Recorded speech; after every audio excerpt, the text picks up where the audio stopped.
lulutuin natin ngayon. Pesang tilapia. Lalagyan natin ng sayote, repolyo, pechay, at syempre merong luya.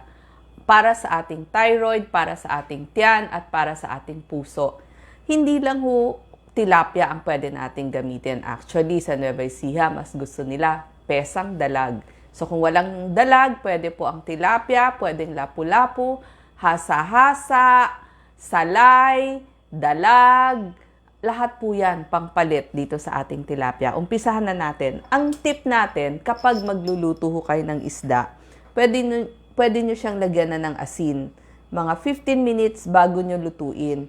Nang sa gayon, na-absorb yung lasa nung asin dun sa inyong isda para may lasa na po yung inyong isda. So, simulan na natin yung paggigisa. Gamitin natin yung ating sibuyas. So, ito yung ating aromatics, sibuyas. Sabay na rin natin yung ating luya. Yan, konting mantika lang naman ang kailangan nating ginagamit para sa ating paggigisa kasi sinabawan nga ito eh. Yan, sabay na rin natin yung ating luya. Lahat ng sabaw, lalo na kung isda, maganda may luya. Yan, so konting mantika lang nilagay natin. At isabay na rin natin yung ating bawang. Yan, kapag naluto na yung ating bawang, sibuyas at luya, para lumasa mabuti, pwede na nating sabawan at saka timplahan natin para pag hinulog natin, yung ating isda masarap. Sa ibang lutuin nga ng Ilocano, ginagawa nila, nilalagyan yung isda, pwedeng fresh, tulad ng gagamitin natin. Pero sa ibang mga gulay, ginagawa nila, iniihaw muna nila. Kaya lang tayo, wala nang pagkakataong ihawin. Kaya ang gagawin natin, yung fresh isda na lamang. Ang maganda sa tilapia, kahit sa abroad, napakaraming tilapia. Marami ring catfish o yung tinatawag nating hito sa abroad. Yan. Gayon din ang lapu-lapu. Yan po yung mga isda na madaling mahanap. So kahit saang panig kayo ng mundo, talagang mahahanap nyo itong mga isdang ito. So ngayon, meron na tayong sabaw. Yan. Tapos itong ating sabaw, so maaamoy nyo, mabango na siya. Lagyan po natin ng, syempre basta nilaga o pesa ang gagamitin natin, buong paminta. Pero pwede nyo rin lagyan ng konting durog na paminta, pangpalasa. Pwede po kayong gumamit ng asin, pangpaalat ng konti. Pwede rin naman patis. Yan, patis, pwede din. So, pakuluin lamang yung ating tilapia. Ang maganda dito sa ating tilapia, mayaman siya sa choline, sa niacin, sa vitamin B12, vitamin D, selenium, phosphorus, omega-3 fatty acid. Yan, so ilagay natin. Kung may pantakip kayo, takpan nyo para mas madaling kumulo. Maganda ito, 88% ng pangangailangan natin sa selenium makukuha na natin dito sa ating tilapia. Selenium para sa cancer prevention, para sa ating puso, sa ating utak, at sa tulong din ng selenium, kailangan ng thyroid, ng ating thyroid, yung ating selenium, para makagawa ng thyroid hormones. Bukod pa dun sa iodine. Pwede sa may high blood kasi may nagsasabi hindi daw pwede sa high blood. Yes, ang lahat po ng isda ay pwede sa high blood. Bakit? Kasi nga may omega-3 fatty acid siya. Papaluwagin niya ang omega-3 fatty acid, tumutulong sa pagpapaluwag o pag-relax ng mga blood vessel o ng ugat para mas dumaloy. So kapag dumadaloy at hindi hirap ang inyong puso sa pagbomba ng dugo, mas gaganda ang inyong blood pressure. So, kaya nga itong niluluto natin para sa heart, pangpataas ng omega-3 fatty acid, pampababa ng blood pressure, para sa heartbeat, para po hindi magbuo ang dugo at hindi kayo ma-stroke. At bukod dito, itong tilapia maganda po sa buto kasi may calcium, magnesium, phosphorus at vitamin D. So ito po ang pagkain na nakukunan ng vitamin D. Bukod pa po dun sa protina, yung protina kailangan ng inyong muscle. At dahil ang ating tilapia, Sa diabetic naman daw.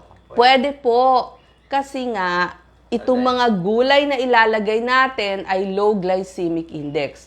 So, ito hong niluluto natin, pwede sa mga buntis, sa nagbe-breastfeeding, dahil farmed ang tilapia, mababaho ito sa mercury. So, yun. Sa mga buntis, kailangan yung mga gagamitin yung isda is... Yes.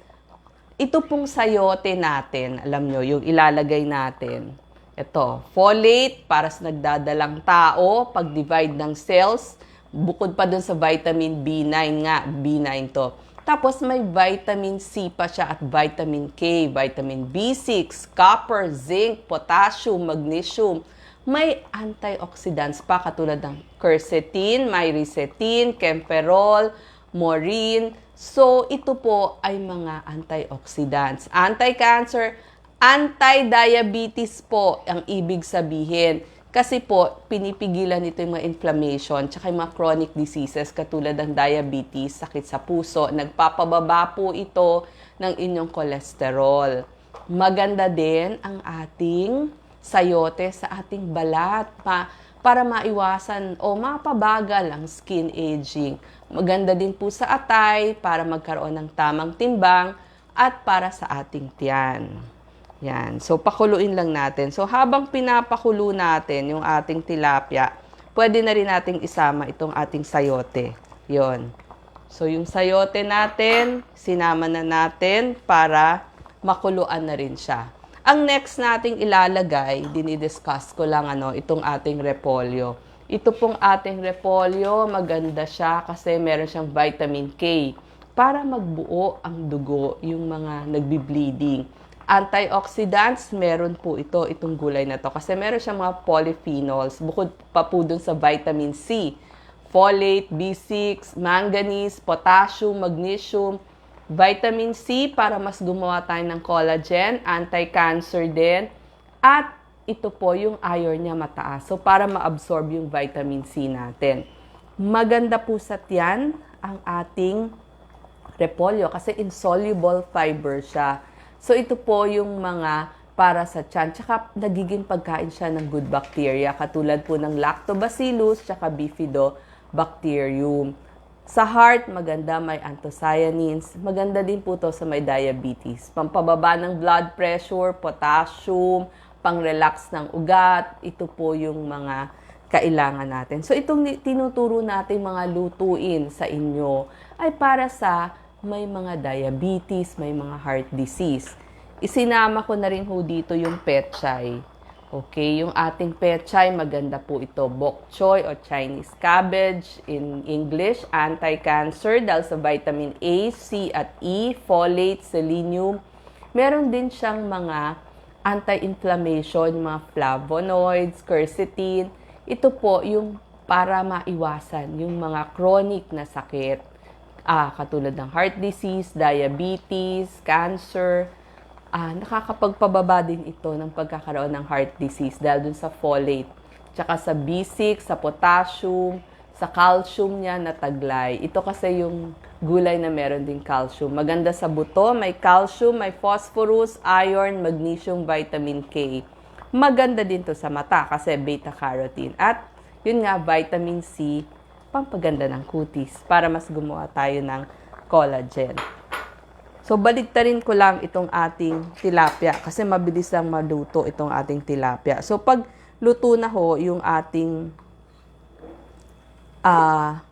yung isang gulay natin, ito nga yung ating sayote, pwede nyo na hong idagdag yung ating repolyo tsaka yung ating petchay. Yan. Okay, dagdag nyo na, pakuluin lang. Pagkulo nito, meron na ho kayong hihiguping sabaw. So, ang ganda tignan, po. Yan, para sa paghigop ng masarap na sabaw, lalo na kapag malamig ang panahon.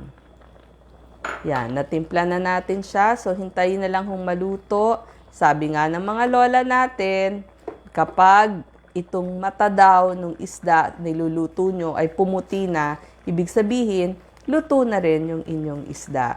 So, itong niluto natin, may sabaw na kayo, meron pa kayong protina para sa inyong muscle. So, happy eating. Ito po ang ihahain natin ngayon. Mahal Yan. ba to? Mura lang to, mura lang po ang tilapia. At saka, ang maganda sa tilapia, pwede nyo pang lagyan ng kamote, ng upo, any gulay na nandyan. So, pesa, lalo na sa Katagalugan o kahit sa Bisaya, pesa po ang tawag natin. So, maraming salamat.